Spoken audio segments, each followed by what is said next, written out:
वन्दे शिवं तं प्रकृतेर्नादिं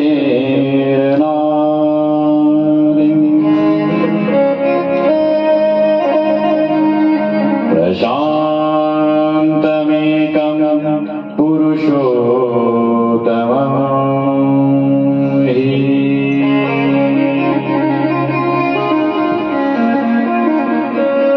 स्वमायया कृतसनमिदं हि सृष्ट्वा नभो वदन्तं रहिरास्थितो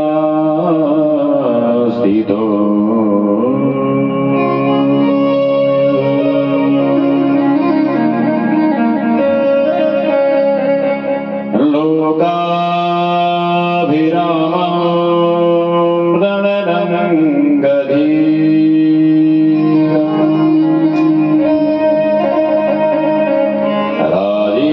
राजीवनेत्रं रघुवंशनाथं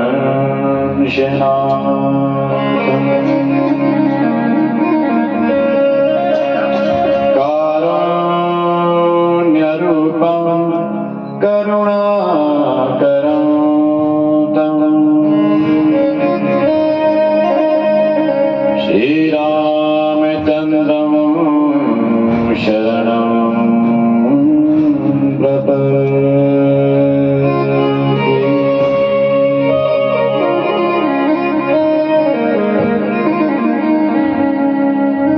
भक्तिभक्त भगवन्त गुरु चतुरनाम वपुवे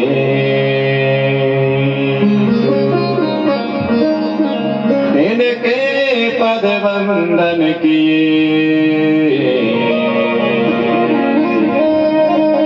औसत विघ्न हरे।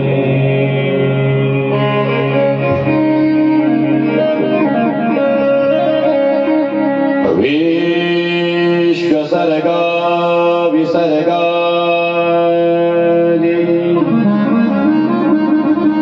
नवलक्षण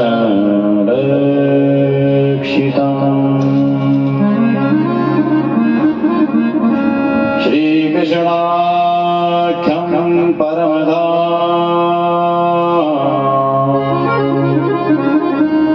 जगद्धाम नमामि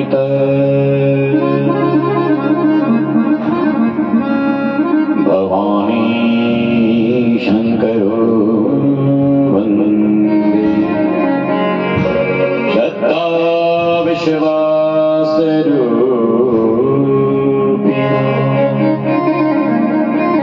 याभ्यां विना न पश्यन्ति सिद्धा स्वान्तस्तमीश्वरम्।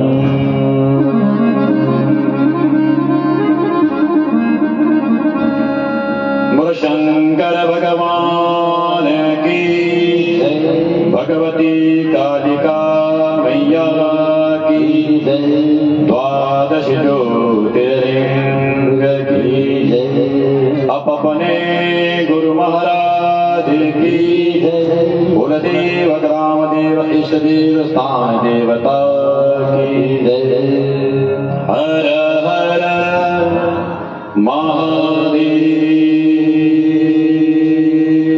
शंभो।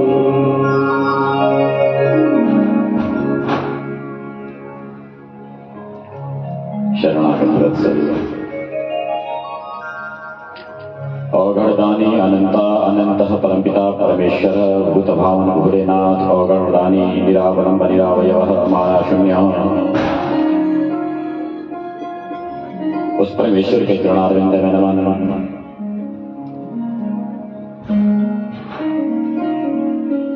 शीश महापुराण की पावन संहिता को नमन। चतुर्लिंग को भद्रात्यावाहितात चतुर्थ कोटि देवताओं को नमन। उनके पूजन अर्चन हेतु आवृत समस्त भूदेव कहलाए जाने वाले ब्राह्मण वृंद, सामवेद स्वरूप संकीर्तन मंडली,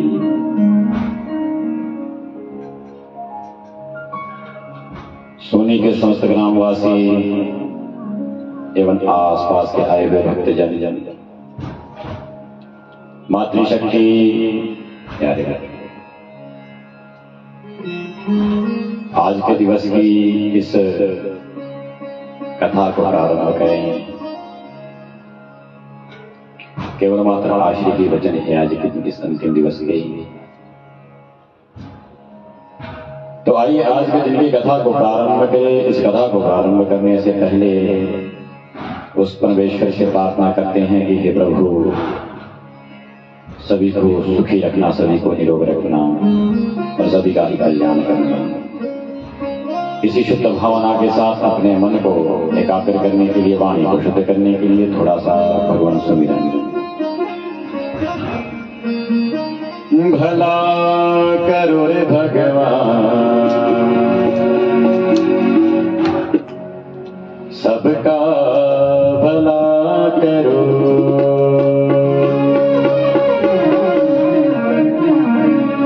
ओ भला करो रे भगवान, सबका भला करो। भला करो रे भगवान, सबका भला करो। भला करो रे भगवान, सबका भला करो। भला करो रे भगवान, सबका भला करो। हे दाता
सबको वरदान भगवन भला करो, सबको वरदान भगवन भला करो, भला करो रे भगवान सबका भला करो, भला करो भगवान सबका भला करो, हे नामा दया निधान सबका भला करो, नामा दया निधान सबका भला करो, हे भला करो रे भगवान सबका भला करो, भला करो भगवान सबका भला करो।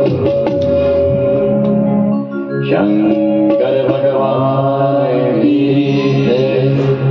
हर हर महादेव शंभो।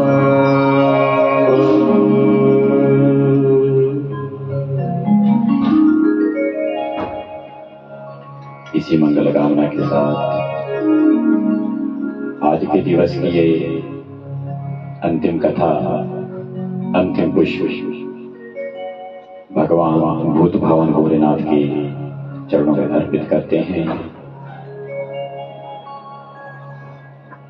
कल दिन तक आपने जो कथा श्रवण करी है वो सारे की सारी कथा 10 दिवसीय जो कथा थी भोलेनाथ की।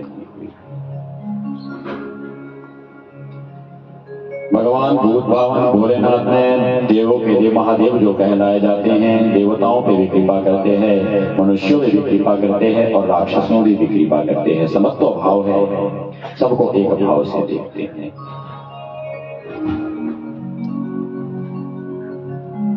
द्वादश ज्योतिर्लिंग के माध्यम से आपने यही कथाएं सब श्रवण की है।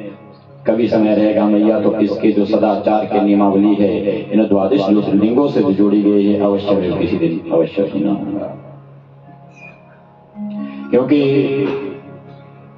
द्वादश ज्योतिर्लिंग की जो कथा है इसमें हमारे सदाचार के 12 गुण हुआ करते हैं। हर एक ज्योतिर्लिंग के साथ एक गुण को जोड़ा गया है। और सदाचारो परमो धर्म, सदाचार हमारा प्रथमो धर्म, पहला धर्म है। यदि हमारा आचरण शुद्ध हो गया तो समझ लेना हमारा जीवन भी शुद्ध हो गया। आचरण में केवल मात्र हमारा हार व्यवहार नहीं, बल्कि हर वो वस्तु जो हम प्रतिदिन के दिनचर्या में लाते हैं उसे शुद्ध करना है, तो सदाचार का बनाना परम आवश्यक है। और सदाचार हमारे घर से ही प्रारंभ होता है। और घर यदि बनता है तो मैया आप लोगों से बनता है। गृहिणी गृहमेव गच्छति, गृहिणी से घर बनता है।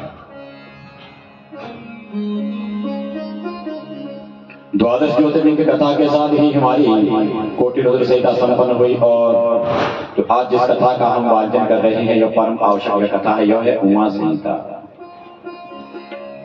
क्योंकि अकेले भोलेनाथ इसी सृष्टि में कुछ भी नहीं करते, शक्ति का होना परम आवश्यक है।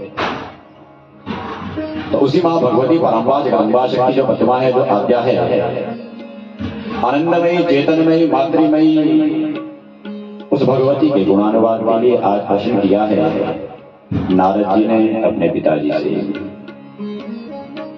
श्रुत्वा शंभो कथा रम्या नाना आख्यान समन्विता, नानावतार संयुक्तः भुक्ति मुक्ति प्रदानम्।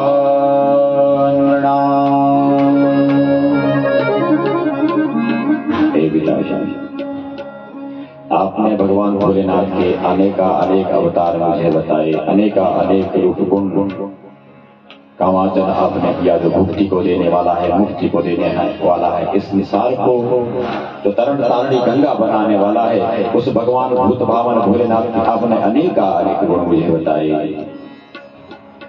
परमं ब्रह्मा महेशस्य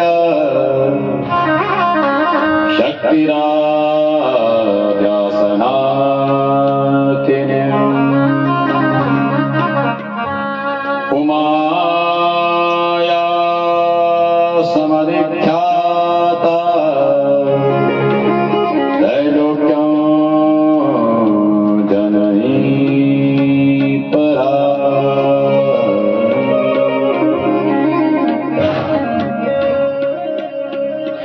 भूत भावन भोलेनाथ की जो पावन परम शक्ति है, माँ भगवती जो उमा मैया है, कृपा करके समाख्याता जो त्रैलोक की जननी है, जो पूरे विश्व की जननी है,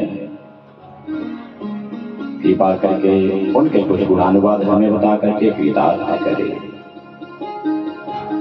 तो इन्हीं प्रश्नों के साथ ही यहाँ पर उमा संहिता का प्रारंभ हुआ है।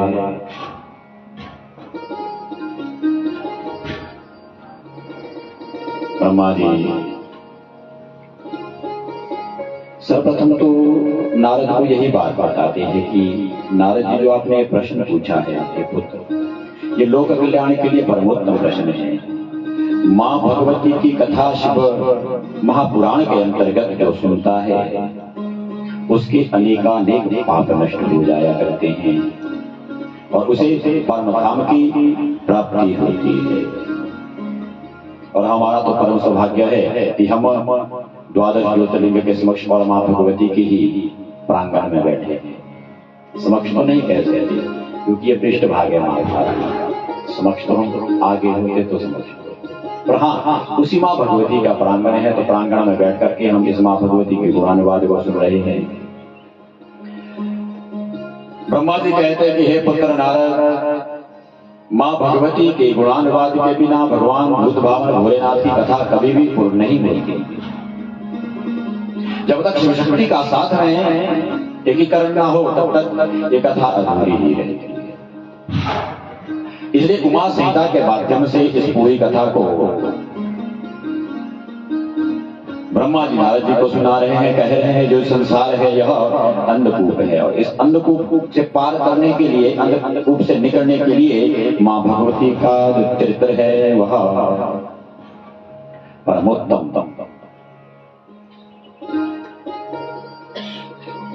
है।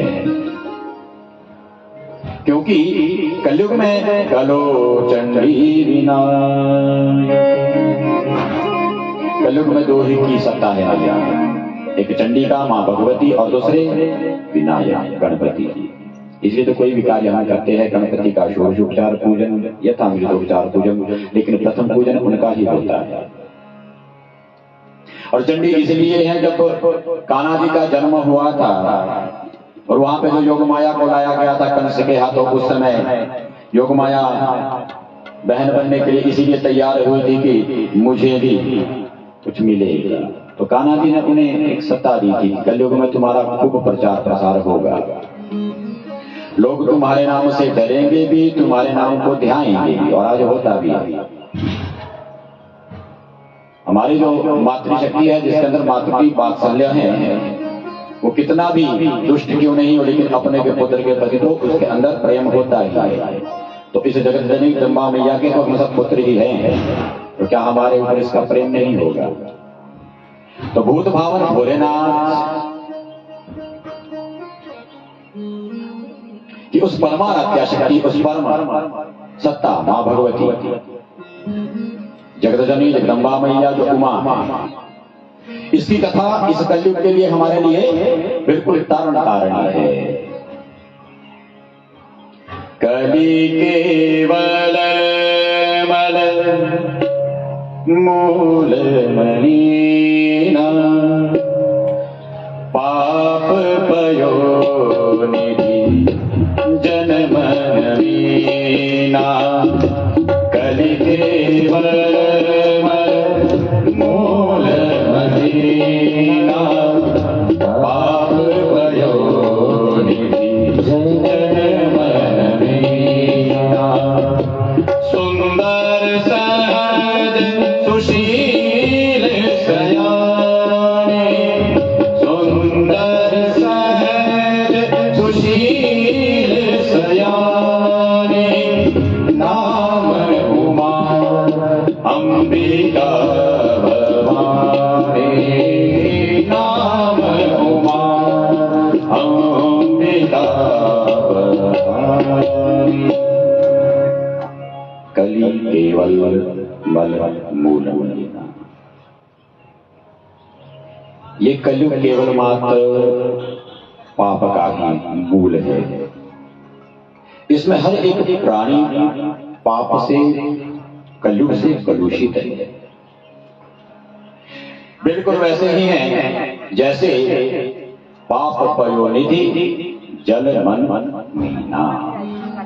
जैसे जल के बिना मछली नहीं रह सकती, वैसे ही हम कलयुग के प्राणी पाप के बिना नहीं रह सकते,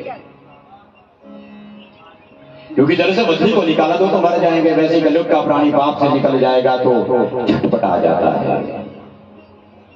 क्योंकि हमारे आसपास का जितना भी हाल व्यवहार है वो सही नहीं है, शुद्ध नहीं है, इसमें बहुत सारे विकार हैं। इसी विकार के कारण इस कलयुग में हमारा पाप के बिना रहना संभव नहीं है। तो इससे निकलने का उपाय क्या है? सुंदर सहज सुशील सजन नाम उमा अंबिका भवन। बहुत सुंदर सहज जो नाम है मां भगवती उमा अंबिका भवानी। कोई भी मां भगवती का नाम ले लो, केवल मात्र नाम मात्र के उच्चारण से हम पाप से मुक्त हो सकते हैं। हे नारद, ये उसी मां भगवती की कथा। जिस तरह से भागवत जी में अंतिम कथा सुदामा की आती है, वैसे ही देवी भागवत में राधा रानी की कथा आती है, और वैसे ही शिव पुराण में जो अंतिम कथा है वो उमा की आती है। मां भगवती जगदम्बा जगदम्बा मैया की आती है। और नवरात्र जो जिसे हम कहते हैं, रामचंद्र जी के जीवन में नवरात्र का बहुत बड़ा महत्व रहा है। इन्हीं नवरात्रियों से हमारी इसलिए खराब है, क्यों? क्योंकि जब ये मनाया जाता है तो खूब, समझ गए हो, खूब डीजे लगता है, खूब नृत्य होता है, खूब गान होता है और खूब घंटी लगाई जाती है। ऐसे मनाया जाता है नववर्ष। आपके घर में विवाह भी होता है, बाद में कुछ भी हो, लेकिन सबसे पहले तो अपने इष्ट को कुछ रखा जाता है, फिर गणपति पूजन किया जाता है, उसके बाद अपने पितरों को मनाया जाता है। नांदी श्राद्ध से हमारा विवाह प्रारंभ होता है। कोई भी शुभ काम हो तो वर्ष का प्रारंभ क्या ऐसे होता है? नहीं, ये हमारा वर्ष नहीं है। मनाओ इसको, मैं ये नहीं कहता मत मनाओ, परंतु ये हमारा वर्ष नहीं है। हमारा वर्ष क्या है? चैत्र शुक्ल पक्ष प्रतिपदा। और वो मनाया कैसे जाता है? व्रत से। हमारा वर्ष का जो प्रारंभ है वो व्रत से होता है। क्यों? नवरात्र उस समय प्रारंभ होते हैं। उन नवरात्रों से मां भगवती की जगदम्बा जगदनी जगदम्बा मैया को हम साक्षी बनाते हैं पूरे वर्ष का। और केवल मात्र 9 दिन का व्रत, ये व्रत केवल मात्र आपको जो सकारात्मक ऊर्जा वही नहीं देगा, लेकिन हमारा जो माधव निदान करता है, आयुर्वेद का बहुत बड़ा ग्रंथ है शारंग दल संहिता। हे मलिते चीयते कफ वसंते च प्रकुप्यते। इन काल में हमारा कफ बन रहा होता है, और यदि हमारा व्रत रहेगा, अब ऐसा तो मत करना, लिया व्रत है और 4-5 टाइम फलहार कर लिया, फिर तो कोई फायदा नहीं। जब हमारा व्रत रहता है तो नक्त भोजन, मतलब बिल्कुल हल्का सा अल्पाहार लेकर के वो कफ नहीं बढ़ता, हमारे अंदर के विकार नष्ट होते। और हे मनते जीयते कफ, शारदीय नवरात्र में भी वो कफ विस्फोटित होता है, वो कफ वाला रोग हमारे से दूर हो, इसलिए वहां पर भी व्रत रखे जाते हैं। ये है हमारा, इसको साइंटिफिक रीजन बोलते हैं, हमारा शास्त्रीय प्रमाण नहीं बोलते। इसको कहते हैं हमारा जो आयुर्वेद है वो ये कहता है। लेकिन हमारा शास्त्र क्या कहता है? नवः शक्ति भी संयुक्त नवरात्रम उच्यते। जब 9 शक्तियों का एक साथ संगम हो जाए, नवरात्रिनाम समाहारा नवरात्र। जब 9 शक्तियों का एक साथ आगमन हो, उसे नवरात्र कहते हैं। और मैया क्या पता है आपको, यहाँ मां भगवती के लिए दिन भर कम दिन का लेते, लेकिन हम कहते नवरात्र क्यों कहते हैं? काल रात्रि मोहरात्रि महारात्रि च दारुणा। जो रात्रि शब्द है ना मैया, इसको आरामदायी भी कहते हैं, क्योंकि इसमें हम रिलैक्स होते हैं, बिल्कुल शांत होते हैं, चिंता मुक्त होते हैं। अपने पूरे दिन की जो थकावट है वो रात्रि में हमारी नष्ट होती है। और सबसे अच्छी नींद कहाँ आती है? माता की गोद में।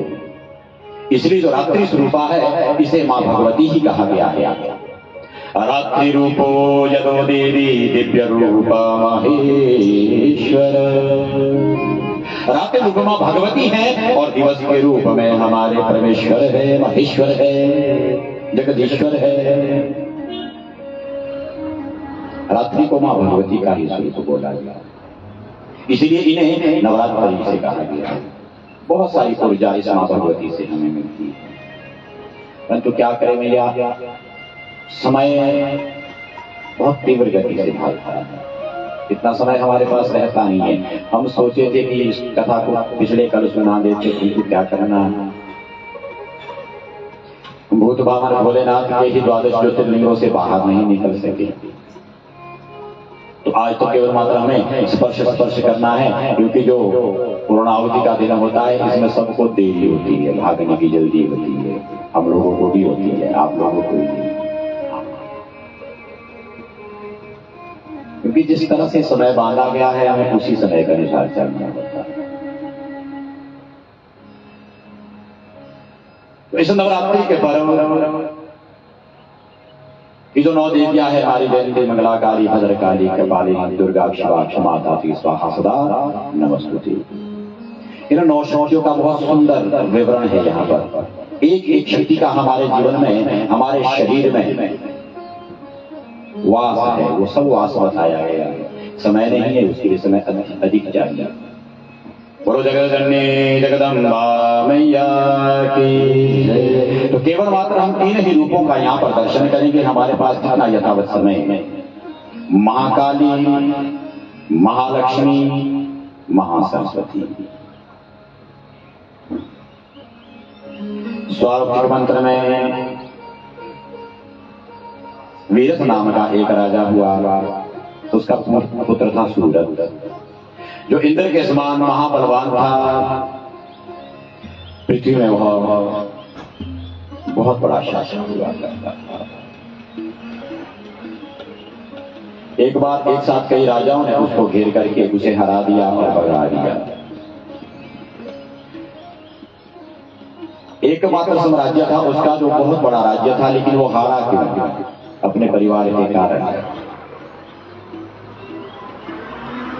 घर का भेदी लंका कहते लिए, और भैया चीख के कहते हैं हमारे ये पुराण, हमारी ये शास्त्र। हमारे परिवार में कोई एक ही व्यक्ति ऐसा होता है जिसने पूरे परिवार को टिकाया होता है, लेकिन हम अक्सर उसे प्रताड़ित करते हैं। और कथाओं के माध्यम से हमें सूचित भी किया जाता है, लेकिन फिर भी हम नहीं संभलते। देखिए, जब तक कौरवों के साथ विदुर थे, तब तक उनके ऊपर आक्रमण नहीं हुआ और उनका कोई अरिष्ट नहीं हुआ। क्यों? विदुर धर्मावतार थे, वो धर्म नीति सिखाते थे, वो उनको पीछे हटाते थे परिवार को। लेकिन जिस दिन विदुर ने इंद्रप्रस्थ को छोड़ा है, संपूर्ण नाश हुआ है कौरवों का। 100 के 100 नष्ट हुए। केवल मात्र एक विदुर के कारण ही उनका अस्तित्व था। और वैसे ही लंका में जब तक विभीषण था, तब तक श्री रामचंद्र जी ने आक्रमण नहीं किया। और जैसे ही लक्ष्मण को, जैसे ही विभीषण को प्रताड़ित किया गया रावण द्वारा, समूल नाश हो गया। कोई एक व्यक्ति हमारे आसपास या हमारे परिवार में ऐसे होता है जो परिवार को जोड़ के रखता है, लेकिन हमारी नजर में निकृष्ट होता है। पता नहीं किसका कैसा भाग्य है भैया। इसलिए सबसे समत्व भाव रखिए, सबसे प्रेम रखिए। एक छोटा सा दृष्टांत है। सायंकाल का समय, एक पूरा बड़ा परिवार पूरे ग्रामवासियों के सहित कहीं तीर्थाटन के लिए जा रहा था। अचानक मौसम खराब हुआ और बिजली कड़कने लगी। एक बहुत बड़े पेड़ के नीचे सबने शरण ली, लेकिन उस वृक्ष में बार बार बिजली कड़क रही है, बार बार बिजली कड़क रही है। तो सबने आपस में विचार विमर्श किया कि हमारे अंदर कोई, हमारे साथ कोई ऐसा दुर्भाग्य वाला व्यक्ति है जिसके कारण हम सबके प्राण संकट में पड़ गए। उसे यहां से निकाल दो, बाकी सब बच जाएंगे। बारी बारी से सबको बाहर किया गया, लेकिन बिजली फिर भी कड़क रही है। अंत में एक बच्ची ही रही। सबने कहा कि यही है दुर्भाग्यशाली, इसको निकालो। जैसे ही उस बच्ची को उस वृक्ष से बाहर रखा, उस वृक्ष पे बिजली गिरी और धू धू करके सभी जलकर राख हो गए। बोलो सच्चिदानंद भगवान की। वो बचे थे तो केवल मात्र उस बच्ची के भाग्य से बचे थे। उसका बच्ची का भाग्य इतना प्रबल था, सबको बचा रही थी, लेकिन उसको दुर्भाग्यपूर्ण बोल करके निकाल दिया और नष्ट हो गए। वैसे ही रावण ने भी विभीषण को कहा कि तू कुल कलंक है, निकल जा, और सब नष्ट हो गए। पूरी लंका धू धू करके जल गई। यहाँ तक कि रावण का नामो निशान मिट गया, लेकिन भीषण तो आज भी चिरंजीवी है। पांडवों का पक्ष लेता है विदुर को भी ये लांछन लगाया गया था दुर्योधन द्वारा, लेकिन जैसे ही विदुर का भी प्रस्थान हुआ, नाश हो गया था सभी कौरवों का।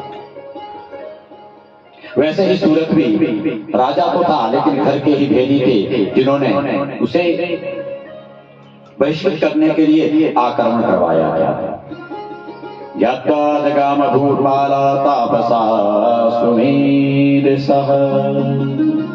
लंबी कथा है, मेरी आप हमें तो बिल्कुल स्पष्ट मात्र सार लेना है।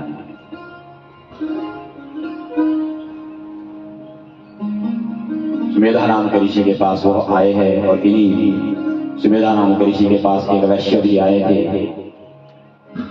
उन दोनों को ही ये मां भगवती का उपदेश दिया था। सुमेधा ऋषि ने जब हमारा सृष्टि निर्माण प्रारंभ हुआ था, ब्रह्मा जी का जब प्राकट्य हुआ था भगवान विष्णु के नाभि कमल से, ये उस समय की बात है। नाभि कमल से ब्रह्मा जी प्रकट हुए तो उन्हें अपना पता ही नहीं मैं कौन हूं, लेकिन उन्हें दो शब्द सुनाई दिए, तप तप तप तप तप तप। उसके बाद उन्होंने तप करना प्रारंभ किया। और ये तप पता क्या है भैया आपको थोड़ा सा नहीं, जब गर्भ में बालक होता है ना, तो जो हमारे हृदय की धड़कन है, जो माता की हृदय की धड़कन होती है, वो धक धक होती है, लेकिन अंदर वही उस बच्चे को तप तप करके सुनाई देती है। तभी तो हाथ जोड़ के प्रार्थना कर रहा होता है परमेश्वर से। वो ब्रह्म अवतार वही है। और जो कमल नाल है ना, जो किसके विष्णु के नाभि कमल से जुड़ी है, वो माता के नाभि कमल से उस बच्चे की भी नाभि जुड़ी होती है, जिससे उसका भरण पोषण होता है। वही है वो कमल नाल। हमें समझना क्या है, यथा ब्रह्मांडे सपिंडे, जिस पूरे ब्रह्मांड में वही हमारे पिंड में।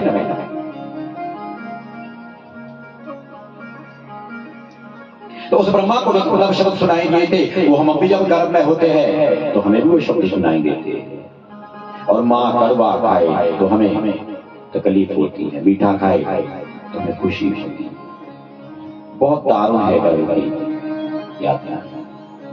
तो ब्रह्मा जी तब कर रहे थे कि भगवान विष्णु के कान के मैल से दो राक्षस पैदा हुए, मधु और कैटव। और वो राक्षस सीधे ही ब्रह्मा जी पर झपट पड़े, क्योंकि बुद्धि होती है कि पहलवानी का बहुत शौक होता है राक्षसों को। भले इससे कुछ ना मिले, लेकिन फिर भी वो चाहते हैं कि कोई ना कोई हमें मिल जाए लड़ने के लिए। और ब्रह्मा जी घबराए। और यहाँ पर स्तुति की है मां भगवती की, बहुत बड़ी स्तुति है। स्तुति मां भगवती की दी है, मां भगवती जागिए और मुझे इन राक्षसों से बचाइए।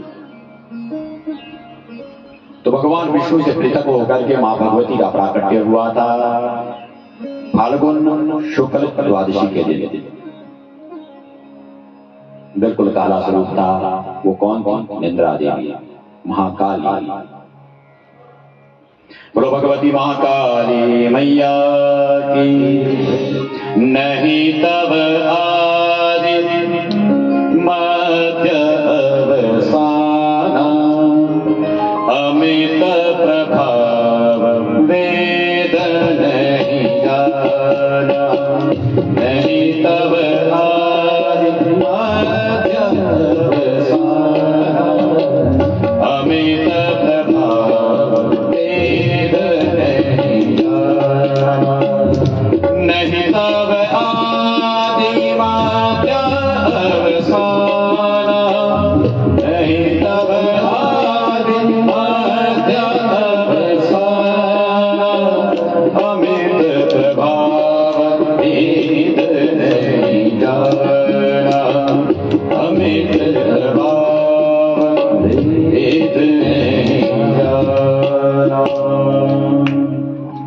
ये मां भगवती ब्रह्मा जी द्वारा प्रार्थना है कि नहीं तब आदि मध्य अवसाना, आपका ना कोई आदि है, ना मध्य है, ना अंत है, ये मैं तो क्या वेद भी नहीं इस बात को जान सकता। मां भगवती की प्रार्थना करके भगवान विष्णु को जगाया है, 5000 वर्ष युद्ध किया। और यहां पर भगवान विष्णु ने जब युद्ध से वो नहीं हार रहे तो उन्हें कहा कि वरदान मांगो, मैं तुमसे प्रसन्न हूं। अब मधुकैटभ क्या बोलते, अरे वरदान तो आप मांगो, आप जो चाहोगे मैं वो देंगे। भगवान विष्णु ने वरदान मांगा है कि मेरे हाथों से मर जाओ। अब लगा के ठगे गए, वरदान तो दे दिए, वचन के पक्के थे।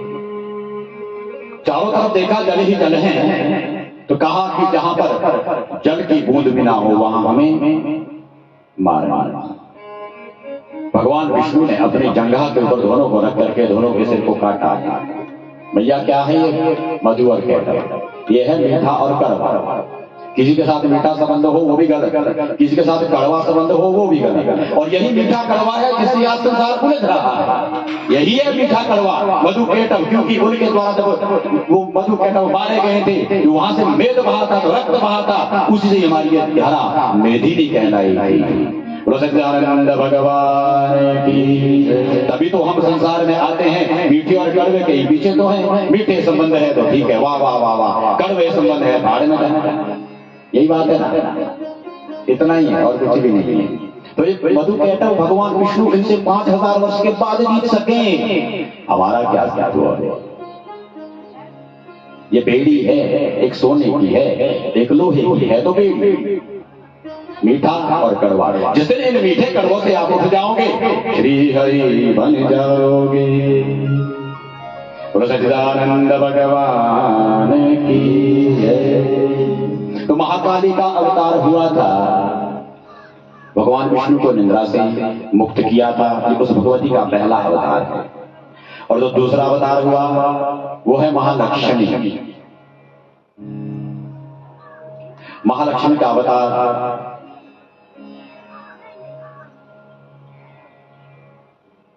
देखिए भैया, हम मानव हैं, मानव बोलते ना, हमें सबको पता है, मनुष्य बोलते हैं, लेकिन पता है मनुष्य क्यों बोलते हैं? क्योंकि हम मनु की संतानें हैं, इसलिए मानव हैं। जो मनु की संतानें हुई वो मानव हुए, जो तनु की संतानें हुई वो दानव हुए। तनु की प्रारंभिक काल में 2 संतानें हुई थी, एक का नाम था रंभ, दूसरे का नाम था करम। तो दोनों ने मां भगवती को प्रसन्न करने के लिए, क्योंकि दोनों संतानहीन थे, तप किया था। लेकिन क्रम जल में खड़े होकर के तप कर रहा था, कुछ त्रुटियां हृदय में रह गई थी उसके। इसलिए मैं कहता हूं मैया कि नास्ति यज्ञ समो रिपु, यज्ञ के समान कोई शत्रु भी नहीं है यदि इसका विधि विधान सही ना हो।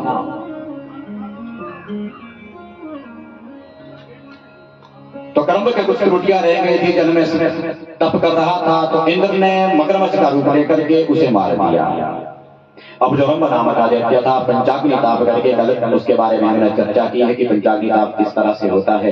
पंचाग्नि ताप से अग्निदेव को प्रसन्न किया है और वरदान मांगा है कि मुझे कोई अच्छा पुत्र चाहिए। लेकिन पशु भावापन्न वो राक्षस था, अग्निदेव ने उसे वरदान दिया था कि जिस पर भी तुम आसक्त हो जाओगे उसी से तुम्हारे बहुत बड़ी प्रसिद्ध संतान होगी।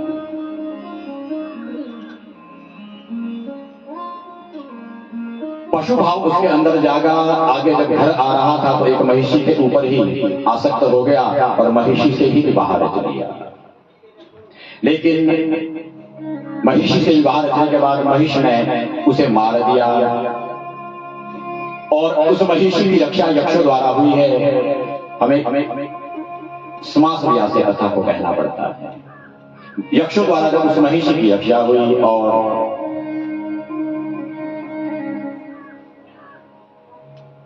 सती होना चाहिए, आज अपने रंभ के साथ चिता पर बैठी हैं, लेकिन अग्नि का आशीर्वाद था तो अग्नि से ही 2 असुरों का प्राकट्य हुआ था, महिषासुर और रक्तबीज। क्योंकि अग्नि का वरदान था, अग्नि अपने वरदान को नष्ट नहीं करती। तो महिषासुर सबको पता है बहुत बड़ा, राक्षस हुआ है जिसने देवताओं को स्वर्ग से भगा दिया था। उसके पास अनेक सेना थी। उसके पास सेना चक्षुर नाम का सेनाध्यक्ष था, ताम्रासुर नाम का उसके पास कोषाध्यक्ष था, लाखों करोड़ों सैनिक थे, असीलोमा नाम के उसके 5 मंत्री थे। जब भगवान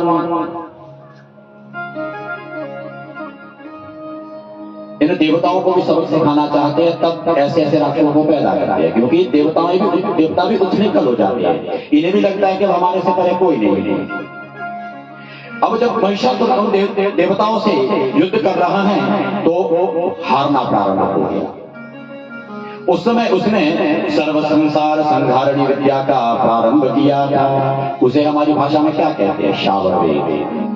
भगवान भोलेनाथ के कुछ मंत्र है जो संस्कृत में नहीं है, किसी अन्य भाषा में है, वो शावर वेद है। और वो इन मंत्रों से ज्यादा प्रभावी है, लेकिन थोड़े समय के लिए।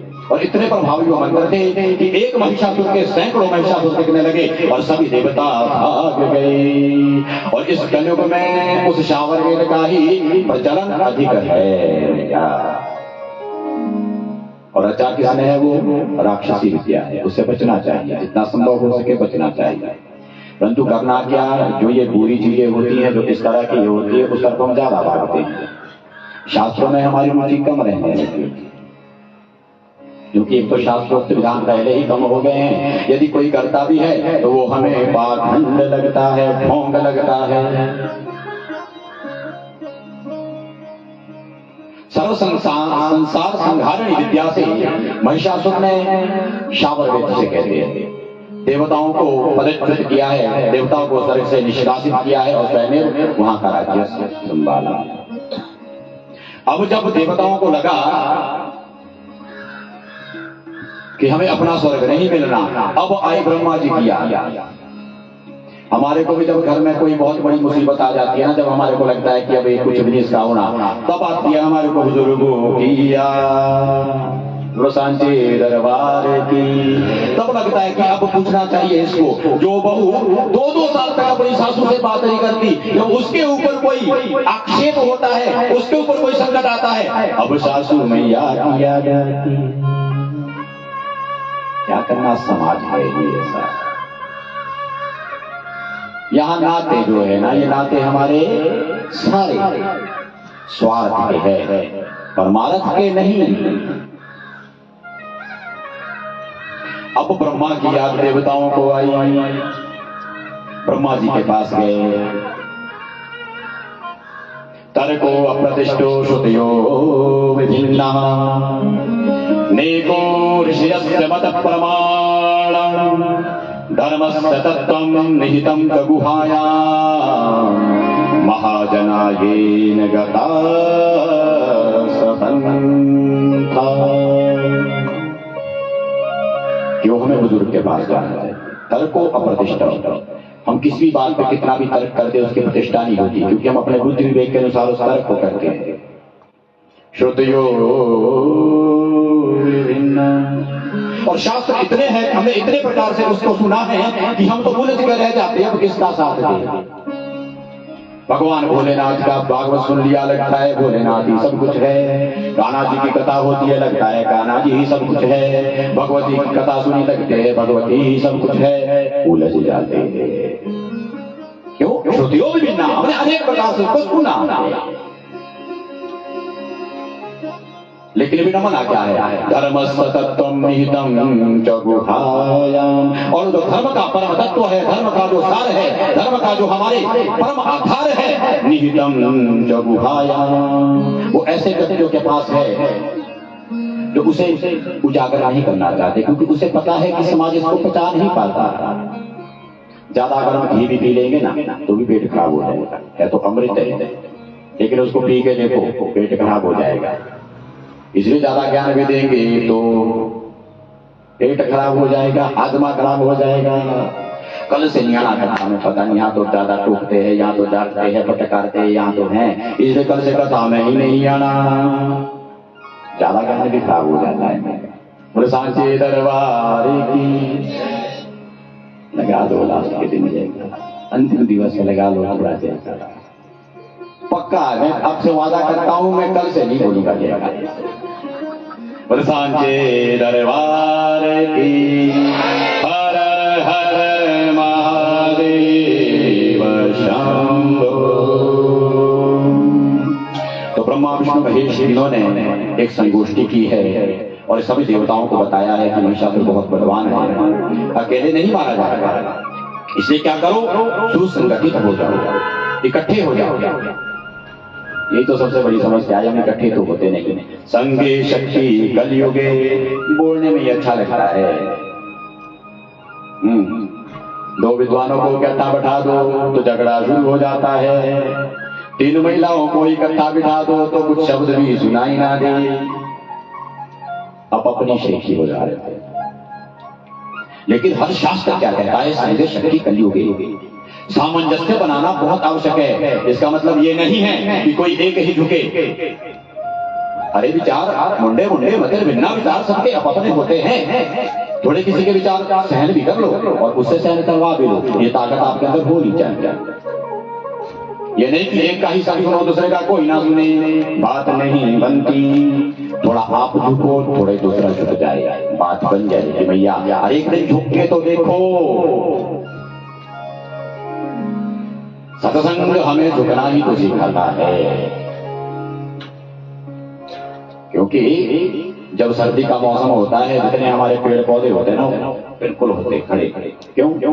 उसमें पत्ते भी नहीं होते, फल भी नहीं होते और उस तक कोई देखता भी नहीं। लेकिन वही फल देने वाले जब पौधे हो जाते हैं झुक जाते हैं।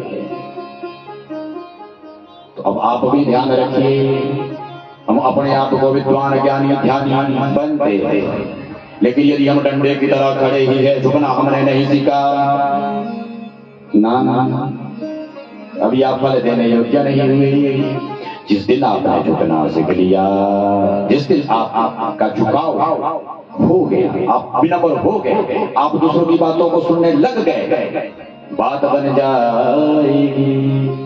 और सांचे दरबार की सभी देवताओं को एकत्रित करके आज आप अपनी शक्ति को एकत्रित कर रहे हैं। सभी अष्टादश भुजा देवी सहस्रभुजा मंडिता, सभी देवताओं ने एक शक्ति पुंज को इकट्ठा किया है। यहाँ बहुत विस्तार है इसका।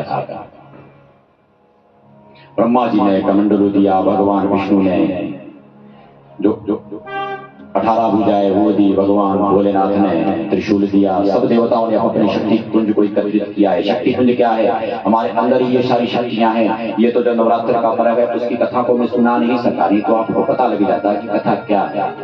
और माँ भगवती जगदम्बा मैया त्रिनेत्रा सामने प्रकट हो गई। अब सब प्रार्थना कर रहे हैं, हम भी थोड़ी कर ले। मेरी शेरा वाली मेरा वाली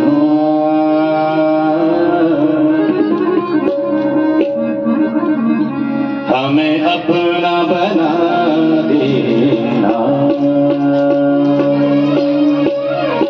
आज प्रार्थना ऐसी नहीं करनी है कि हमें ये करो, हमें वो करे, हम उसको करे। आज तो समर्पण भाव सबके अंदर होना चाहिए, क्योंकि अब ये तो हम भोलेनाथ से कर सकते थे ना, क्यों नहीं किया? क्यों नहीं किया?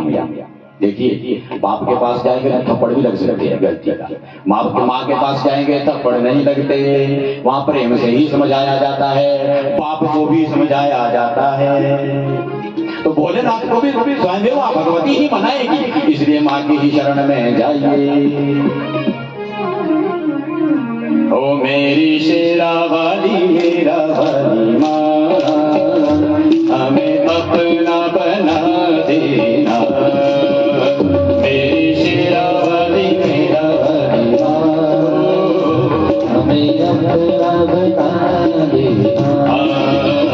मेरी शेरा वाली मेरा वाली माँ, हमें अपना बना देना। सब गाइए, हमें अपना बना देना।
मानसिक पूजा भी है, ये भी ध्यान रखिए। उस माँ भगवती अपना तो बनाएंगे, लेकिन कब बनाएंगे? जब हमारी मानसिक पूजा भी हो जाएगी।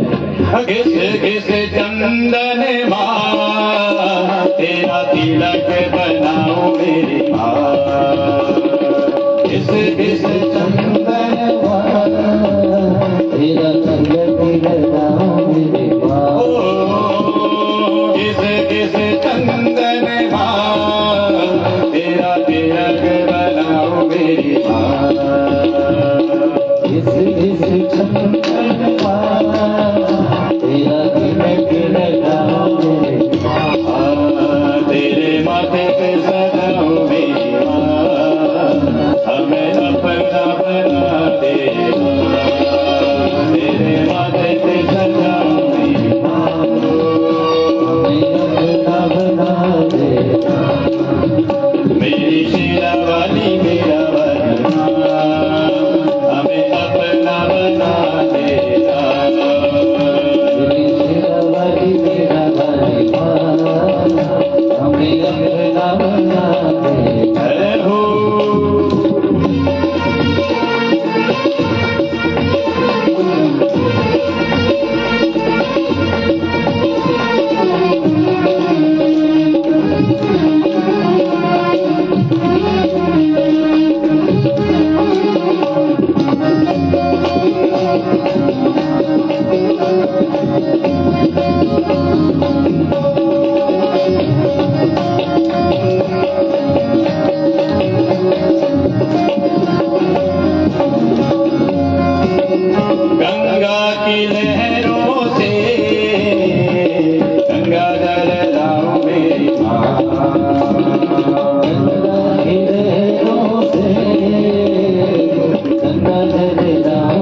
देवताओं की प्रार्थना से मां भगवती प्रसन्न हुई है और आकर के हिमालय की कंदराओं पे बैठी हैं।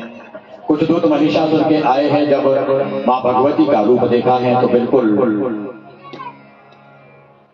डरे को देख करके, क्योंकि उनके रूप लावण्य को देख करके उनकी आंखें चुंधी आ गई। इतना सुंदर स्वरूप मां भगवती ने बनाया था, अष्टादश भुजा का स्वरूप था, त्रिनेत्रा थी, हर भुजा में कोई ना कोई अस्त्र से सुसज्जित थी मां भगवती, और शेर पर बैठी थी। कानों कान खबर दी है महिषासुर को, और महिषासुर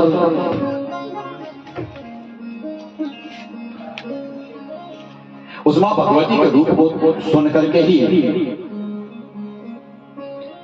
भगवती को प्राप्त करने के लिए पहले एक दूत भेजता है, विवाह का प्रस्ताव रहा। मां भगवती ने कहा कि स्वर्ग को छोड़ करके पैताल चले जाओ, वरना मैं तुम्हें समूल नाश कर दूंगी।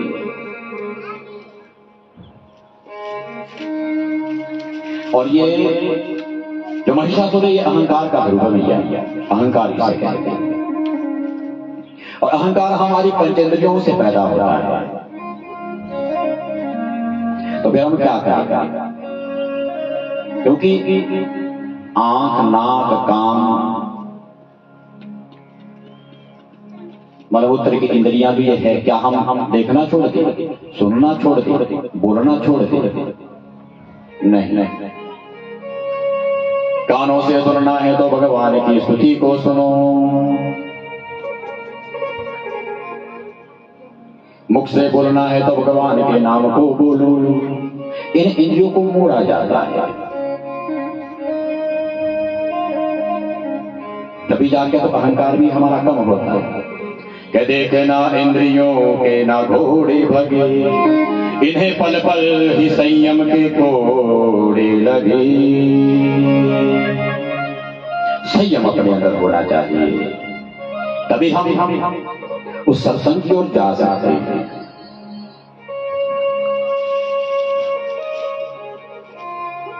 इंद्रियों के वशीभूत होकर के महिषासुर आज कुछ दैत्यों को भेजता है कि जाकर के उसे बाल से पकड़ के ले आओ, तो मां भगवती एक ही हुंकार में सबको, एक ही हुंकार भर में सबको नष्ट कर देती। अब उसे क्या लगा कि मुझे स्वयं जाना चाहिए, और आज महिषासुर पे उसका एक बहुत सुंदर रूप बना करके जगदम्बा मैया के पास आता है।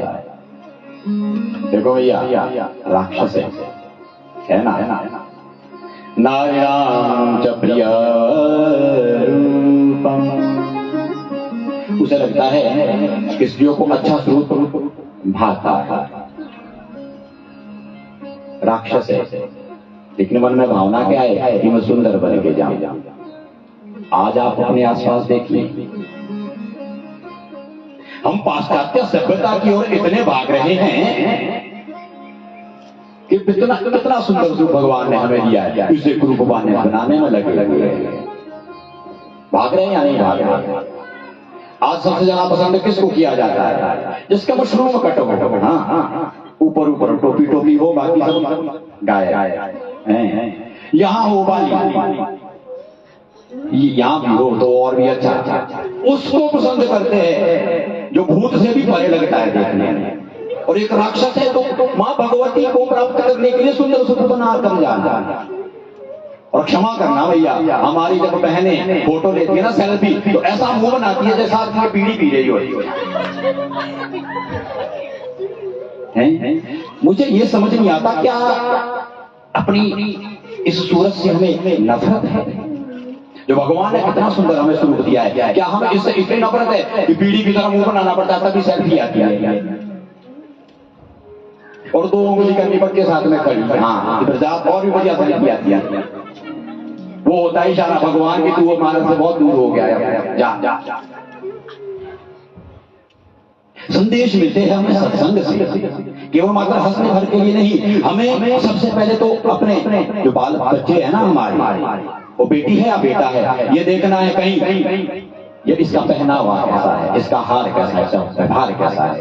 हम क्या करते हैं, वो जाएंगे मॉल पे, महंगी महंगी पैंटें लेंगे और घर में आके उसमें कैंची गुलर, यही पता नहीं लगता कि ये भिखारी है या अमीर है।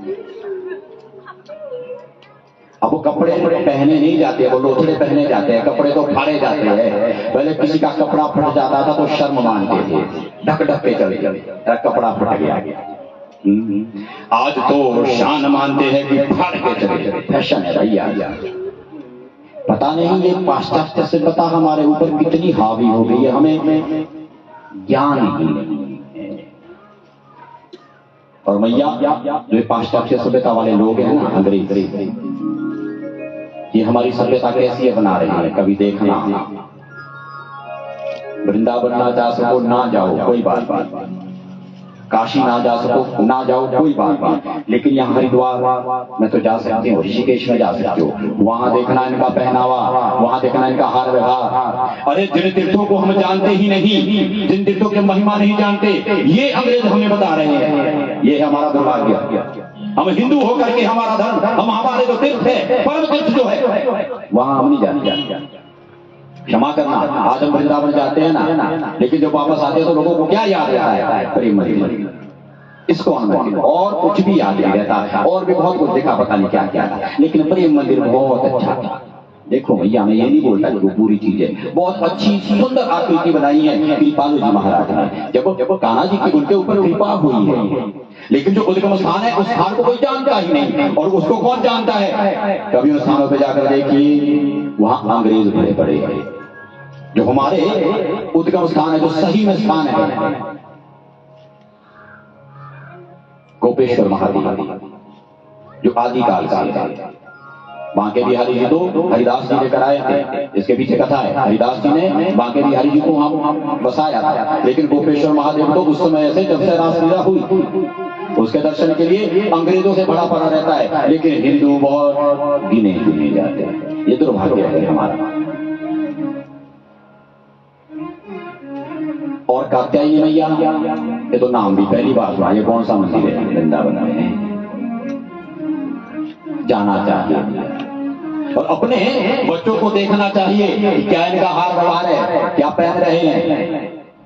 केवल मात्र हंसी के लिए ये कथा नहीं है, ये आप लोगों के लिए एक संदेश भी है। एक राक्षस था महिषासुर, लेकिन फिर भी नारी नाम च प्रिय रूपम, की नारियों को रूप पसंद आता है। और ये कलयुग है, यहाँ उल्टा ही होता है सब। या तो जितना विकृत है ना,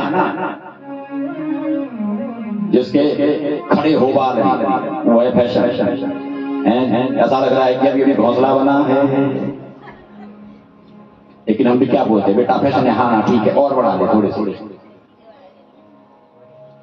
देखो ना, अब हम अपने आप को देखें ना कि हमारी सोच भी विकृत हुई है कि नहीं हुई है। हम ये नहीं बोलते तो थप्पड़ मार कर इसको नीचे बैठा और सही कर, हाँ फैशन कर, लेकिन वो कर जिससे तेरी ये शक्ल सूरत ना बिगड़े। हम अपने आप को इतना क्रूप बनाने लग जाते हैं, किसके पीछे? फैशन के पीछे। महिषासुर ने हमें यहाँ संदेश दिया है कि माँ भगवती के सामने सुंदर रूप बनाकर आया है। देखिए, राक्षस की बुद्धि थी, लेकिन फिर भी कितना सुंदर संदेश दिया है कि रूप सुंदर ही होना चाहिए। उस भगवान ने हमें जिस सूरत से नवाजा है।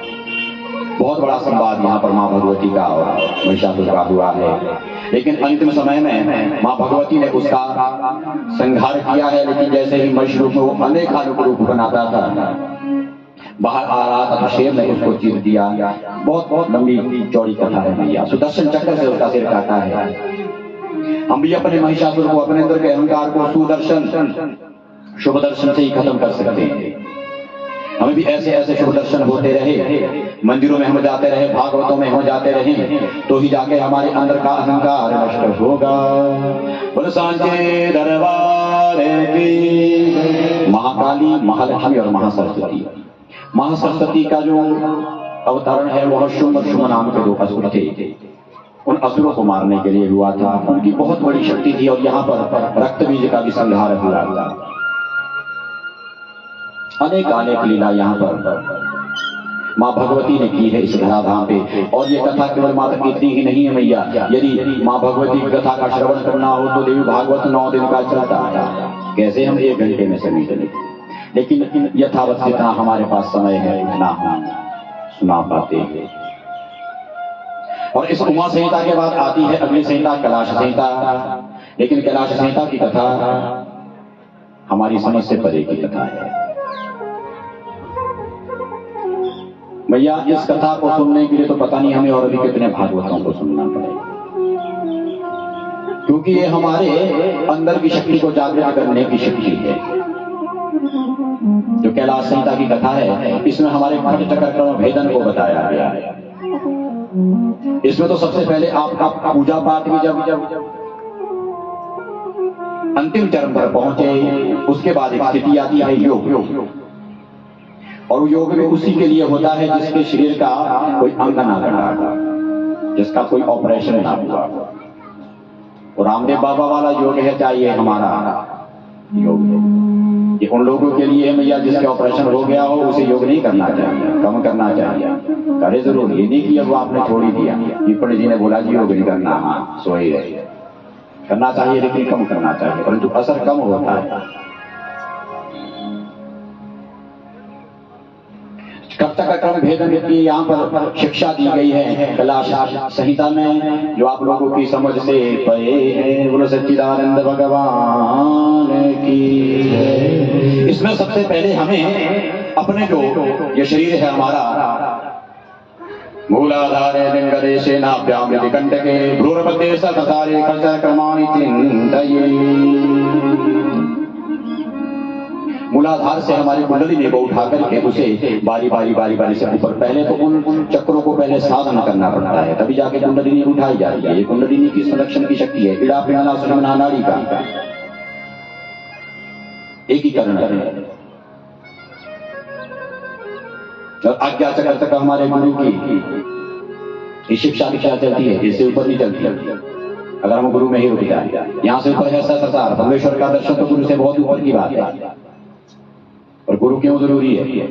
देखिए यहाँ से नीचे आप सब कुछ देख सकते हैं, अपने अंग पूरे देख सकते हैं, लेकिन यहाँ से ऊपर आप नहीं देख सकते। यहाँ से ऊपर दिखाने वाला कौन है? गुरु। क्योंकि सहस्रार उस परमेश्वर की सत्ता यहाँ से ऊपर ही है। समझ से परे की बात है भैया।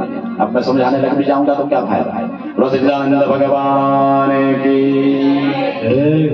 तो जो अगली संहिता है, अगली संहिता है हमारी वायव्य संहिता। इस संहिता में कुछ नहीं है मैया भी अच्छी। शिव महापुराण की जितनी भी कथा है इन संहिताओं में, ये वायु ने जो स्वयं दर्शन किया था बिल्कुल सरलीकरण करके उस कथा को यथावत सुनाया था।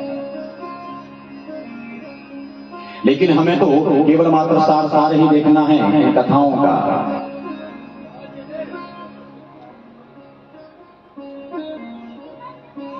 क्योंकि इतने दिन आपने कथा सुनी, प्रथम दिन की कथा में आपने महात्म्य को सुना, जिसमें बिंदु चंचुला देवराज की कथा को सुनी। उससे उस परमेश्वर के प्रति, उस महादेव के प्रति हमारी श्रद्धा जागी, उससे उसका स्वरूप हमें मालूम हुआ। फिर अनेकानेक हमने 7 संहिताओं का श्रवण किया, जिसमें भूत भावन भोलेनाथ के कुछ अवतार थे, कुछ लिंग थे, कुछ भक्त थे। उन सबकी कथाओं का श्रवण आपने इतने दिनों में किया, लेकिन उन सबका सार क्या निकला है? उन सबका सार है अष्टादश पुराणेषु व्यासस्य वचनद्वयम् पुण्याय परोपकाराय पापाय प्रपीडनम्। व्यास जी ने 18 पुराण लिखे हैं, लेकिन उसका जो सार लिखा है एक ही श्लोक में क्या है? व्यासस्य वचनद्वयम्, 2 ही वचन है। पुण्याय परोपकाराय, हमारा जो पुण्य है वो परोपकार के लिए है। पापाय प्रपीडनम्, और पाप से दूसरे को पीड़ा ही होती है। वो मानसिक बात जो पाप हो, कायिक हो, जैसा भी हो, उससे दूसरों को पीड़ा ही होती है। तो सत्संग में आकर के केवल हमें पुण्यों पुण्यों की प्राप्ति होती है, और पुण्यों की प्राप्ति के लिए हमें पाप का क्षय करना होता है। वो पाप का क्षय कैसे होता है? जब उस परमेश्वर की हमारे ऊपर कृपा होती है। उस परमेश्वर की कृपा कैसे हमारे ऊपर होती है पता है? कैसे होते हो? जो करते रहोगे भजन धीरे धीरे तो मिल जाएगा वो सजन धीरे धीरे। धीरे धीरे एकदम नहीं, धीरे धीरे रे मना धीरे सब कुछ हो। अरे माली सींचे सोगड़ा ऋतु आए फल हो। हमारे अंदर धैर्य नहीं है भैया। हम भक्ति तो करते हैं, सब कुछ करते हैं, लेकिन हमारे अंदर धैर्य नहीं है। क्यों? हमें लगता है कि आज व्रत लिया कल को ही फल मिलना चाहिए। लेकिन धीरे धीरे मना धीरे सब कुछ हो। धीरे धीरे हर कार्य होता है। क्यों? माली सींचे सोगड़ा। अरे हम कितनी भी सिंचाई कर ले, लेकिन जब तक उस पुष्प की ऋतु नहीं आती, जब तक उस वृक्ष की ऋतु नहीं आती, ऋतु आए फल। आप सोचते कि सर्दी में हमने तो इतनी मेहनत कर ली, अब हमारे जनवरी में हमने मेहनत की, फरवरी में फल लग जाए, लगेगा नहीं? फूल भी मार्च में लगेगा, तब तक तो आप भूल भी जाते हो। इसलिए धीरे धीरे धीरे धीरे जो करते रहोगे भजन धीरे धीरे, भजन धीरे धीरे तो मिल जाएगा वो सजन धीरे धीरे। जो करते रहोगे भजन धीरे धीरे तो मिल जाएगा सजन धीरे धीरे। ओ जो करते रहोगे भजन धीरे धीरे, भजन धीरे धीरे तो मिल जाएगा सजन धीरे धीरे, तो मिल जाएगा सजन धीरे धीरे। जय हो।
दिल में तमन्ना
मुश्किल नहीं हो, कोई काम दुनिया में मुश्किल नहीं है, कोई काम दुनिया में सब गाइए, नहीं है, मुश्किल नहीं है, मुश्किल नहीं है, कोई काम दुनिया में मुश्किल नहीं है, कोई काम काम दुनिया में मुश्किल नहीं है, जो करते रहोगे, जो करते रहोगे, जतन धीरे धीरे, जो करते रहोगे, जतन धीरे धीरे, जो करते रहोगे, भजन धीरे धीरे,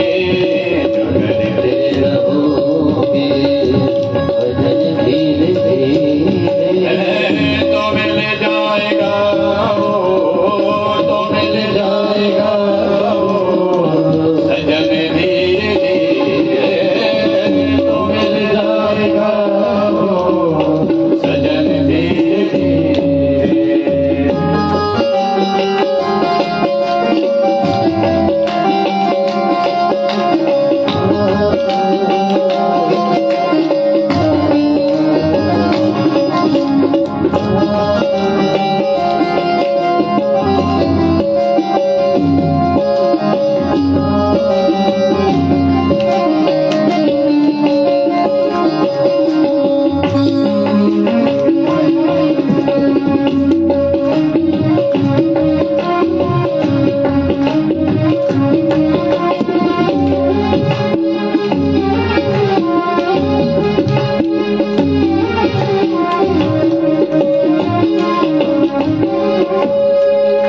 देखिए कितना सुंदर भाव है। धीरे धीरे तो हमें करना है, लेकिन एक बात का हमें फिर भी यहाँ ध्यान रखना है, यदि प्रेम भी हमें करना है तो उस हद से, उस परमेश्वर से ही करना है, क्योंकि जो ये इंसानी प्रेम है ये हमारे केवल मात्र सांसारिक नाते हैं, इसमें तो परमार्थ नहीं छुपा होता है, इसमें स्वार्थ छुपा हुआ है। परमार्थ के लिए यदि हमें प्रेम करना है, प्रेम के लिए सबसे उत्तम कोई वस्तु है, वो कौन है? परमेश्वर है। एक बार आपको पकड़ लेंगे छोड़ देंगे ही नहीं, संसारी तो पता नहीं कब आप छोड़ देंगे। करो प्रेम से भक्ति सेवा हरि, करो प्रेम से भक्ति सेवा हरि, करो प्रेम से भक्ति सेवा हरि के, प्रेम से भक्ति सेवा हरि, सेवा हरि के, सेवा हरि के, करो प्रेम से भक्ति सेवा हरि के, करो प्रेम से भक्ति सेवा हरि। तो क्या होगा? करो प्रेम से भक्ति सेवा हरि की, करो प्रेम से भक्ति सेवा हरि की, तो मिल जाएगा वो, तो मिल जाएगा वो, सजन धीरे धीरे, तो मिल जाएगा वो, सजन धीरे धीरे, भजन धीरे धीरे, भजन धीरे धीरे, तो मिल जाएगा वो, सजन धीरे धीरे, तो मिल जाएगा वो, सजन धीरे धीरे, तो मिल जाएगा वो, सजन धीरे धीरे, जो करते रहोगे, जो करते रहोगे, भजन धीरे धीरे, भजन धीरे धीरे, तो मिल जाएगा वो, भजन धीरे धीरे, तो मिल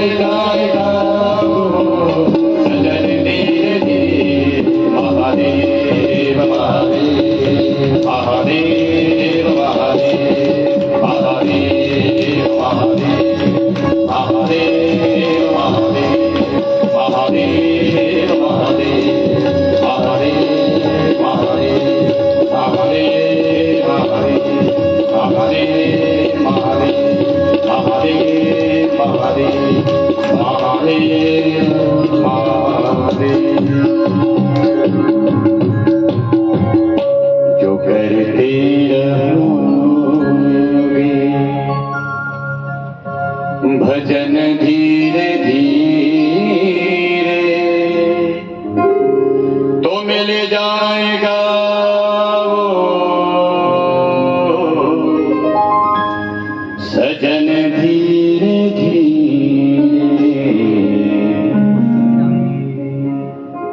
शंकर भगवान की महादेव का नाम आपको प्रतिदिन मैं कह रहा हूं, परम प्रिय है भोलेनाथ को। महादेव महादेव महादेवेति योगवियात् एकेन शंभु प्रीति स्यात् द्वाभ्याम शंभु तरिणीवत्।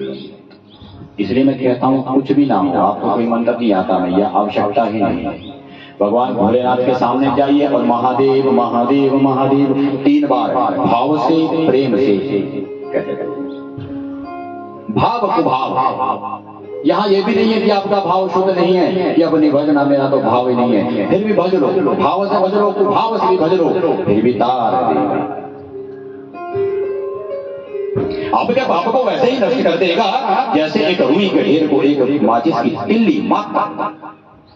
एक छोटी सी तिल्ली पूरे रुई के ढेर को जला देती है, पूरे जंगल को जला देती है। वैसे ही आपके पाप को शमन करने की शक्ति यदि किसी में है तो केवल मात्र महादेव महादेव महादेव मंत्र बोलने से भी हो जाता है।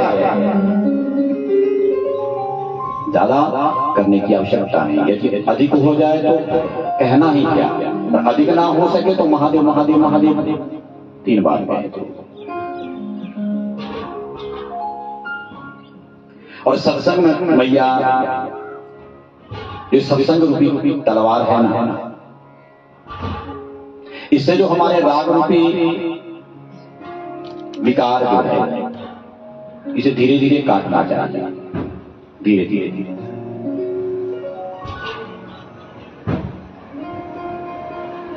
हमारे घर में एक गुलाब का पुष्प होता है, लेकिन जब बहुत बड़ा झाड़ बन जाता है ना तो उसको भी हम बढ़िया डेकोरेट करने के लिए, सुशोभित करने के लिए, सुसज्जित करने के लिए काटते हैं उसको। क्यों काटते हैं? क्यों? अच्छा दिखे। वैसे यदि हमें भी अच्छा दिखना है ना, अपने आप को नहीं, इस समाज में भी हमारी कोई प्रतिष्ठा हो तो हमें भी इन सत्संग रूपी तलवार से हमारे अंदर के जितने भी है काम, क्रोध, मद, लोभ, मोह, सबको काटते रहना चाहिए। धीरे धीरे धीरे धीरे धीरे धीरे करते रहोगे जतन धीरे धीरे। हम बोलते हैं कि ये अब नहीं हो सकता, क्यों नहीं हो सकता? 5 वर्ष के बाद रहते रहना जिन्होंने भगवान को प्राप्त किया, 5 वर्ष के बाद रहते ध्रुव जिन्होंने भगवान को प्राप्त किया। फिर हम बोलते हैं हम पढ़े लिखे नहीं है, अरे वो गजेंद्र कितना पढ़ा लिखा था, वो ग्राहक कितना पढ़ा लिखा था। भगवान डिग्री नहीं देखते, भाव देखते हैं। और भगवान सुंदरता भी नहीं देखते, यदि सुंदरता देखते तो कुब्जा कितनी सुंदर थी, कुरूप थी।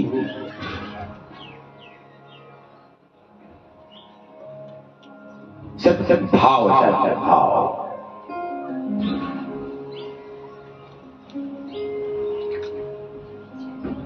वायवी संहिता के साथ जिसमें पुनः भगवान भोलेनाथ का विवाह वायुदेव ने अपने मुखारविंद से कहा है, इसमें यज्ञ की बहुत बड़ी और पशुपत व्रत की बहुत बड़ी महिमा गाई है। लेकिन क्षमा करें मैया, आज हमारे समाज में बहुत भ्रांतियां फैलाई जा रही है इस पशुपति व्रत के बारे में। ये पशुपत जो व्रत है ये गृहस्थ के लिए बहुत मुश्किल है, नहीं हो सकता। इसकी नियमावली इतनी कड़ी है, जो संन्यास्त व्यक्ति होता है जिसने संन्यास धारण किया है उसके लिए भी वो पूरा करना मुश्किल है। लेकिन आज पता नहीं क्या कुरीति इस समाज में आ गई है, बहुत बड़े बड़े व्रतों को भी छोटा सा समझ लेते हैं। पशुपत व्रत बहुत मुश्किल व्रत है, गृहस्थ में वो संभव नहीं, उसमें हमें पढ़ना भी नहीं चाहिए, नाम ही काफी है बस। अगर हम ये माँ भगवत जी और जो भोलेनाथ का व्रत है, ये शिव शक्ति का जो व्रत है, शिवरात्रि महापर्व है, शिव और रात्रि, यहाँ पर रात्रि जो है ना रात का सूचक नहीं है, क्षमा करें, मैंने आपको पहले ही बताया है श्लोक सहित। श्लोक किसका श्लोक है? शिव महापुराण का। कि रात्रि रूप में माँ भगवती है और दिन रूप में भोले शंकर, इसलिए तो रात और दिवस दोनों का ही व्रत कहा गया है। यहाँ रात्रि जो सूप है वो माँ भगवती का है, उमा का है, इसलिए हम ऐसा कर देते हैं, व्रत लेते हैं जी और शाम को पा लेते हैं। नहीं लेना चाहिए, क्योंकि शाम को पाने से ऐसा नहीं कि व्रत का फल नहीं मिलता, परंतु एक ही कारण है, एक ही शक्ति का व्रत है और एक ही भाव से पूजा करने से यदि आप भोले बाबा को ही मानते हैं, माँ भगवती को नहीं मानते तो कुबेर की तरफ पिंगल होना पड़ेगा, एक आंख वाला होना पड़ेगा, भेद लग जाएगा। इसलिए हो सके, ठीक है आपका शरीर आपको इजाजत नहीं देता तो फलाहार की व्यवस्था कीजिए, लेकिन व्रत का मतलब ये नहीं है कि आपने सारे दिन बोले 18 झूठ बोले मेरे तो व्रत है, भूखे रहने को व्रत नहीं बोलते भैया, ये भी ध्यान रखना। मैं आपको पहले बता देता, आप भूखे रह रहे उसको व्रत नहीं कहते। व्रत किसको कहते हैं? पूरा दिन व्रत कहते संकल्प को। आपने संकल्प ले लिया है कि आज मेरा पूरा दिन भोले बाबा के लिए, तो आप झूठ नहीं बोल सकते, तब तो व्रत ही होना ही, तब तो व्रत ही नहीं होगा। मैया को तो सबसे पहले सुबह सो के उठ के झूठ बोलना पड़ता है, बच्चों पर उठ जा धूप आ गई, है या नहीं? मैया जिस झूठ से दूसरे का नुकसान हो ना वो झूठ झूठ नहीं माना जाता, ये भी ध्यान रखना।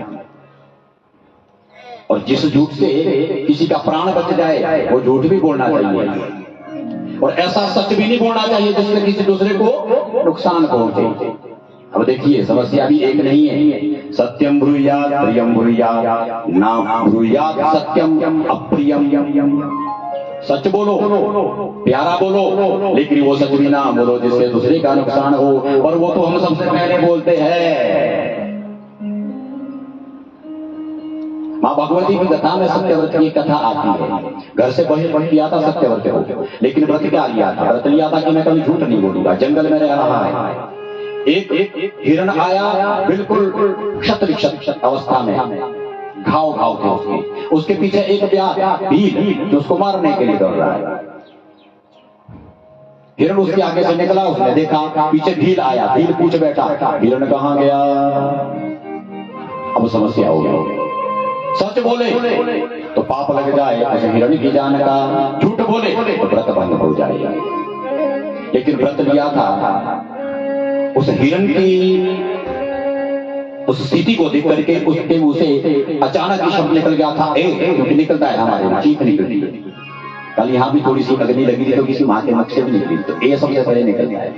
और वो माँ भगवती का बीज है, वो अचानक हम कुछ भी बोले लेकिन वो माँ भगवती का बीज मंत्र है,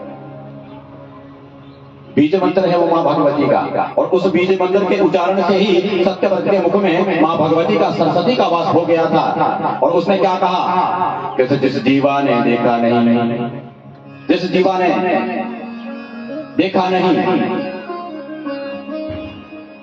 क्योंकि देखती तो आंख है ना, जीवा थोड़ी नहीं देखती, वो बता नहीं सकती। और जिस आंख ने देखा वो बोल नहीं सकती। अब भीड़ को पता था कि इसको घर से बहिष्कृत इसलिए किया गया, मूर्ख है, निकल गया और उसी से ही वो बहुत महान राजा हो गया।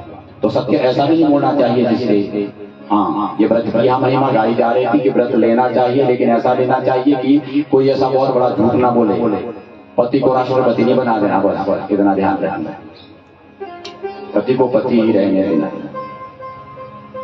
हाँ बोलो सच्चिदानंद भगवान की। क्योंकि देखिए परीक्षा में धूल और शीशे पे धूल ये धुंधला कर देती है हर वस्तु। आपने पढ़ा तो है लेकिन भूल गए तो धुंधला, याद तो है पर पूरी तरह से कॉन्फिडेंस नहीं होता कि लिखूंगी। वैसे शीशा भी देखेंगे तो देखेंगे धूल होगी तो पूरी तरह चेहरा नहीं लगता, बिंदी सही लग रही है कि नहीं लग रही है। तो क्या करना होता है, शीशे को साफ करना होता है और किताबों को दोबारा पढ़ना होता है, रिवीजन। वैसे ये शास्त्रों का रिवीजन है, इसे भी करते रहना चाहिए, पूरा जीवन सुधर जाएगा मैया। तो आज इससे अधिक मैं क्या कहूंगा, क्योंकि जो हमारी समय सीमा है वो तो पूर्ण होने में केवल मात्र 12 मिनट शेष है। और मैं तो आपको पहले ही दिन बोल चुका हूं कि दूसरे का पीरियड में लेता नहीं, अपना पीरियड छोड़ता नहीं। बोलो सच्चिदानंद भगवान की। ऐसा नहीं है कि मेरे को बोला 1 बजे के लिए मैं 5 बजे तक यहाँ पर कथा करता रहूं और आप लोगों की मन ही मन गाली सुनता रहूं, वो भी मेरे जाति का क्या करें। तो इतने दिन की जो कथा की है, सातों संहिता भगवान भूत भावन भोलेनाथ के चरण में समर्पित करता हूं।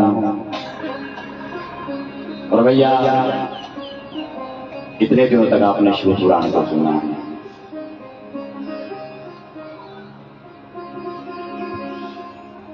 यहां पे मेरा आना नहीं होना, ये मैं आपको पहले बता भी चुका हूं। यहां पर किसी और ने आना, हमारे महेश भैया है जिन्होंने यहां पर कथा करने के लिए आना, परंतु पता नहीं इस भूत भावन भोलेनाथ की क्या ऐसी कृपा हुई कि इस दास को इस कथा वाचन करने का मौका मिल गया यहाँ पर।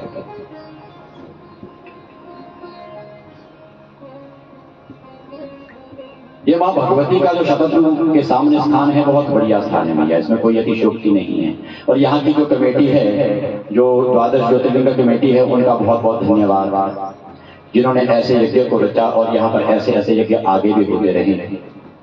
उनको इस व्यासपीठ से भूरी भूरी आशीर्वाद, जितनी भी कमेटी है।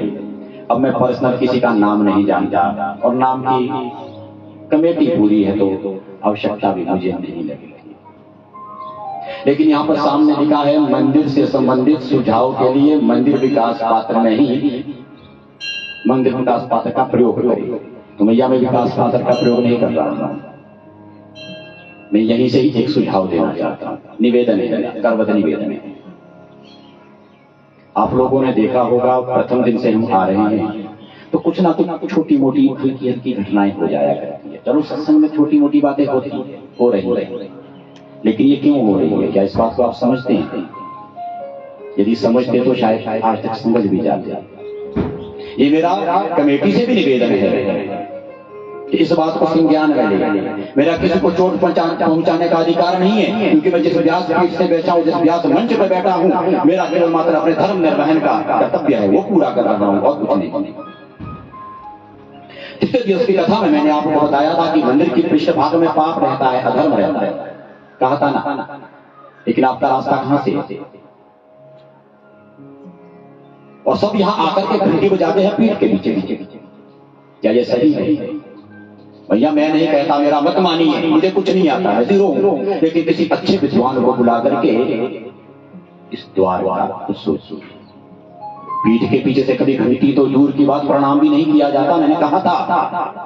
और जब अंदर आएंगे तो अधर्म को साथ लेकर आएंगे, तो जो छिटमुट घटनाएं होती है, ऐसा कौन सत्संगी होगा जो सत्संग में आकर के झगड़ा करना चाहेगा? है कोई? नहीं है। लेकिन ये विकार क्यों आता है, इसके पीछे के हमें कारण मालूम नहीं होते। और व्यासपीठ का भी केवल मात्र दक्षिण की ओर मुख नहीं होना, बाकी किसी दिशा में भी हो चले, ठीक है। यहाँ पर व्यवस्था आप लोगों ने बनाई, बहुत अच्छा, बहुत सुंदर व्यवस्था, जिस तरह से स्थान मिला है, ठीक है, परंतु व्यासपीठ उधर से भी तो लग। ये सुझाव है मेरा, ये मत सोचिए कि मैं यहाँ पर आप लोगों के ऊपर कोई आक्षेप करता हूं। आक्षेप करना इस व्यासपीठ का मकसद होता ही नहीं है, क्योंकि हम खुद भी कुछ नहीं जानते, लेकिन जितना कुछ जानते हैं, जितना कुछ शास्त्रीय मान्यता है, उसे तो हमें अपनाना चाहिए। किसी श्लोक के ब्राह्मण से पूछ करके कुछ ना कुछ हमें चेंजेस लाने चाहिए हम चीजों में। और एक चीज मैं फिर देख रहा हूँ, मंदिर परिसर है बहुत बड़ा, और यहाँ पर सब जूते चप्पल लेके सीधे ही आ जाते हैं। यहाँ पे आपके पाठ हो रहा है और परे से सीधे जूते के निकल जाते हैं आगे से। क्या अच्छा लगता है? नहीं अच्छा लगता।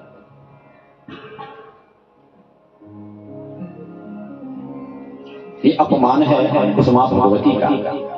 अरे अपने घर में हम जूते बाहर खोलते हैं, ये तो मंदिर परिसर आपने बनाया है, परिसर इसको नाम दिया है। परिसर का अर्थ होता है जहां पर हमारी सकारात्मक सोच, सकारात्मक ऊर्जा हो। यहाँ पर ऊर्जा क्यों नहीं बन रही? जूते लगा के लोग अंदर आ रहे हैं, टोको तो कहते हैं मेरे घर की चप्पल है, लो अब घर की भी चप्पल होगी, इतनी ज्यादा है तो सिर पे मार। समझा नहीं, किसको समझाएंगे? तो निवेदन है मेरा, इस परिसर को बंद करके यहाँ पे जूता चप्पल सब बंद कर दो। तब जाके यहाँ सकारात्मक सोच रहेगी, तब जाके इस जगह का विकास ना हो तो मुझे कहना, लोग ना जुड़े तो मुझे कहना। आपके द्वार के विकार को आप नहीं समझोगे, यदि द्वार के विकार को समझोगे तो शायद ये विकार ही ना आए। सबसे ज्यादा विकार कहीं से आते हैं तो द्वार से ही आते हैं। हमारी आंखें भी द्वार है, विकार यहीं से आते हैं, पुण्य भी यहीं से आते हैं। तो मेरा निवेदन है, ये मेरा सुझाव, इस कमेटी के लिए मेरा सुझाव। तो भैया इतने दिनों से इस कर्कश वाणी से आप लोगों को कोई कष्ट पहुंचा हो तो क्षमा करना है। एक अबोध बालक जाने करके मुझे क्षमा कर देना, क्योंकि मैं बोलता ही कड़वा, मैंने पहले ही आपको बताया है, दवाई कड़वी होती है, मैं कड़वा बोलता हूं। एक बार पुनः इस द्वादश ज्योतिर्लिंग कमेटी को मैं भूरी भूरी धन्यवाद देता हूं, जो आए दिन ऐसे ऐसे सत्संग करवाते रहते हैं जिससे हमारी धर्मध्वज फहरता रहता है। और आप सभी मैया बंधु बांधवों का भी बहुत बहुत धन्यवाद। आपको मैं हृदय से नमन करता हूं।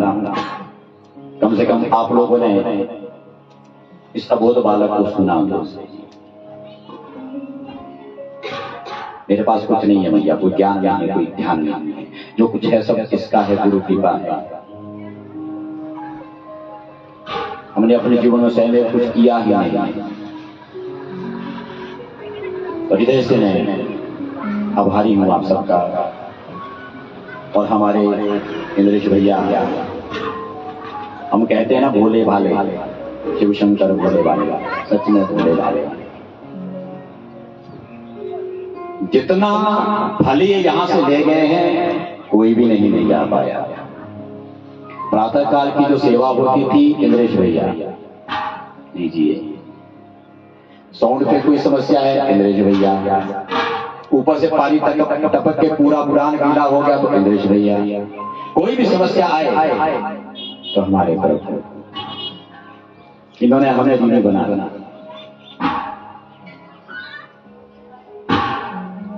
क्योंकि सुबह से लेकर शाम तक यदि किसी को आवाज आती तो इनको ही जाती थी। और आभारी हैं इनके इस व्यास मंच से, छोटे हैं शायद से, बुरी बुरी आशीर्वाद इनको।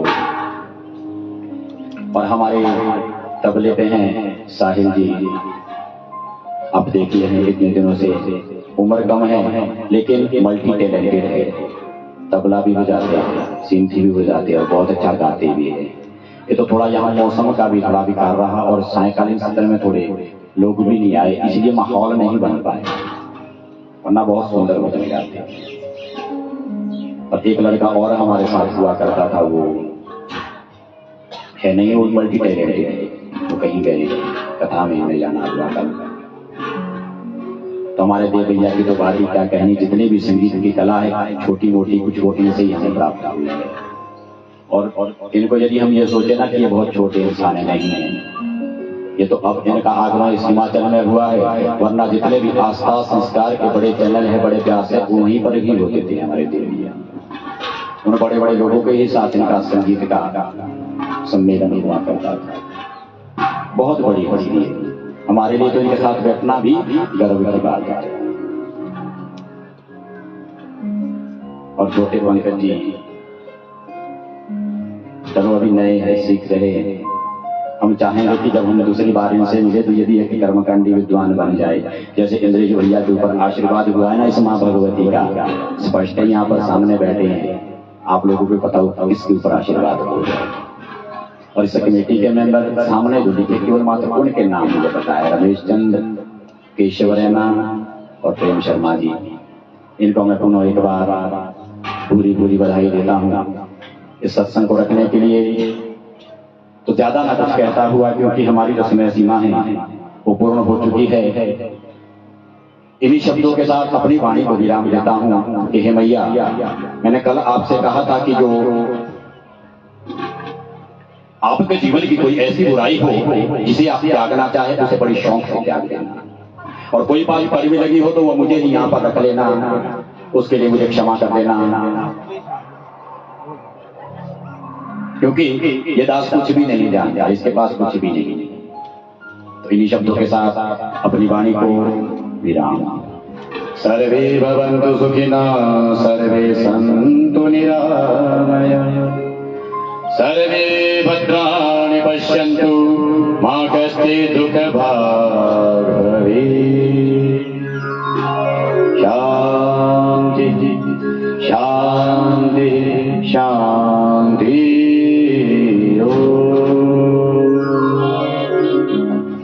बोलिए शिव महापुराण की, शिव महापुराण की, द्वादश ज्योतिर्लिंगों की, द्वादश ज्योतिर्लिंगों की,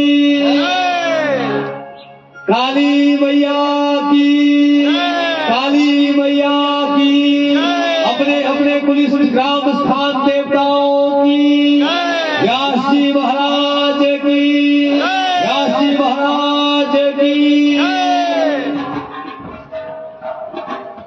व्यासपीठ पर विराजमान पूजनीय व्यास जी के चरणों में हृदय से चरण स्पर्श करता हुआ मंचासीन संगीत के मर्मज्ञ विद्वानों के हृदय से चरण स्पर्श करता हुआ आप समस्त उपस्थित पुण्य आत्माओं का आज श्री शिव महापुराण कथा के इस विराम दिवस में पुनः हार्दिक स्वागत अभिनंदन करता हूँ। और विराम दिवस में